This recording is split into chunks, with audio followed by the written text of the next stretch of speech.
The Auditor General's office says government acted too slowly in responding to the flood disasters in the Eastern Cape and KwaZulu Natal. The AG's office was briefing the ad hoc committee on relief measures. Our business reporter Kopano Gumbi filed this report. South Africans were concerned that the funds allocated for disaster relief following the devastating floods in April would be misused. But the latest findings from the Auditor General's office show that for the most part, that hasn't been the case. There are some good practices that need to be built on going forward. I've talked about the establishment of the oversight committees at different levels of government. I'm also wanting to highlight that the National Treasury also provided early guidance on the availability of funds, the reporting requirements, the processes for getting the reprioritization of budgets happening at different parts of government.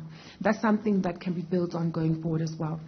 And I've talked about the activities of the KZN Provincial Treasury, which really had the impact of reducing the instances of procurement findings and procurement irregularities in the province in the context of this flood disaster.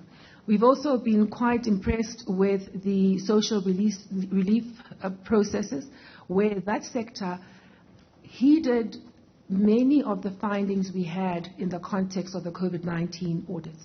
And as a consequence, when we audited now, because they've implemented the key controls that were necessary, we did not find too many invalid payments.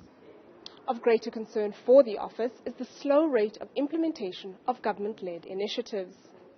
Our conclusion is that government's ability to respond to the disaster was not adequate. Right from the journey of assessing the needs, assessing the impact, planning the responses, and then executing on those plans. There were some areas where government performed very poorly, especially in rebuilding school and housing infrastructure and in managing government-owned properties. There were 48 projects that were undertaken to repair properties that had been damaged by the flood disaster in KZN. We then selected 20 of these projects for auditing. This is the area where we found the most concerning procurement irregularities. And these had the direct impact of delaying the delivery on these projects. The process of procuring highlighted some key red flags around conflict management, where some of the appointed contractors really had conflicts in terms of being either employees or spouses to employees of the state.